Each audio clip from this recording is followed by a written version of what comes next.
I'm just not sure how the Minnesota Timberwolves front office went into this season supposedly trying to contend for a championship with no roster depth whatsoever. To have a perennial 6th Man of the Year contender in Naz Reid and still have one of the worst bench units in the league is impressive in all the wrong ways.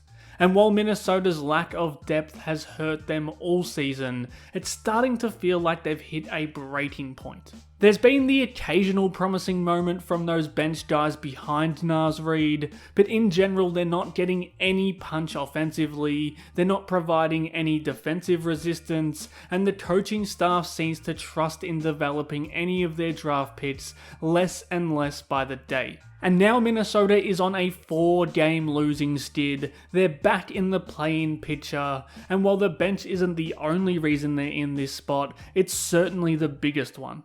In total, Minnesota has scored just 35 total bench points outside of Naz Reid in these 4 straight losses. Not 35 points a night, 35 total points in 4 games outside of their one and only playable bench player, and they're doing that in regular rotation minutes at a super inefficient rate. The bench unit needs to find ways to defend, but mostly Minnesota needs scoring. It's almost criminal roster building that they have so little. Watching them, it just feels like Mike Conley's fall off is the biggest reason that this bench doesn't work anymore. I mean, all of the on-the-surface stuff is worst in the league level bad. He's shooting 35.2% from 2-point range, and that's dropped down to 29% in the past 10 games. His touch on his floaters has simply vanished from the face of the earth. He can't create any separation anymore going downhill, and he's gone from an undersized guard finisher at the rim to perhaps the worst rim finisher in the league. Now that was kind of the case last season too, but he had the 3-point shot there to keep him somewhat afloat offensively. Now that's gone as well, and all of a sudden we're looking at the worst offensive rotation player in the association, who's firmly a part of Minnesota's answers to their bench scoring woes. On the season, Conley is shooting just 33.8% from deep, down from 41% last season, and again, even that has dropped below 30% in the past 10 games. And unsurprisingly, not being able to make shots from anywhere on the floor has completely ruined the intricacies of Conley's game that made Minnesota tick. Remember Mike Conley, Rudy Gobert, empty side pick and roll that produced so much efficient offense for Minnesota a few seasons ago? The Wolves would open up one side of the floor for those two, Conley's famous floater would draw bodies toward him, and Gobert would sneak behind them for a lob dunk. They went baseline, they went down the middle, they would constantly run this to get these defenders committing here in the lane, and then punish them with Gobert on the backside. That was Minnesota's relief valve offense. When the ball got sticky with a younger version of Anthony Edwards or an out-of-control Karl Anthony Towns, they went empty side pick and roll. When things dried up in crunch time, empty side pick and roll. Whenever they needed a bucket, empty side pick and roll. If it wasn't Gobert getting a lob, it was Conley pulling up for a 3-ball behind the ball screen. It was a staple of Minnesota's offense and a way to keep an aging Conley an offensive threat. Now that's dead. There's no threat of a pull-up 3 anymore. Conley is shooting just 23% on pull-up 3s this season, so that secondary option on the action is completely gone, which means they just have to rely on him getting downhill, and that might be even worse. He no longer has any juice to turn the corner here and draw this defender, but the Wolves insist on running this consistently, so Şengün just drops off toward Gobert, forces Conley to shoot himself, and watches Reed Sheppard deal with it easily.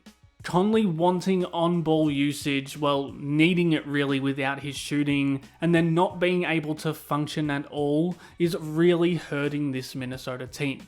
This was once a dynamic play call. Now it's a complete zero between two negative offensive players, and Minnesota's coaching staff seemingly can't come to terms with that reality. But really, what else can they do? If you put Conley off ball, they throw two bodies at Edwards, they will send Conley's man to cover Gobert, and they will live with the results of a Conley catch and shoot 3. Again, this used to be a money shot for Minnesota. You help off Mike Conley, you get punished. Now, if teams wanted to send a double at Naz Reid in a post-up, you're making the right decision.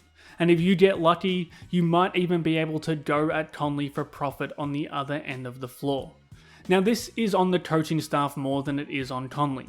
He's a 38-year-old and provided plenty of value to this franchise, but it's not like they're flush with options. They absolutely should have been living with Rob Dillingham's mistakes instead of Conley's this season, but we're talking about another player who's been unplayably bad this season. Dillingham himself is too small. He's shooting 34% from the field on the season. He hasn't finished at the rim and hasn't made open threes. It was an obvious correct move to try and develop him rather than dust off the corpse of Conley, but it's not something that would have made Minnesota's bench any better than it is right now. I'm sure we will see them go back to TJ Shannon at some point, but what we've seen from him this season is a slasher who can't finish at the rim at all, a complete non-defender, and a streaky shooter. He's got the size and the athleticism that should give them a scoring punch, but unless he figures out how to use his right hand or develop some craft going toward the rim, he's going to remain an unplayable part of this dismal bench unit as well. Really, their best option right now is probably Bones Highland. We've seen him pop as both a scorer inside and outside the arc, but what you get from him is an end of bench kind of option. He's streaky, he's unreliable, and he's a hugely negative defender on the other side of the ball. He's a nice story for them and a pretty good break glass option, but he's not a seventh man on a good team, and he shouldn't be expected to be. Now, we know that the writing is on the wall and that this is going to end in Minnesota trading for someone, and at this point it's an emergency level requirement.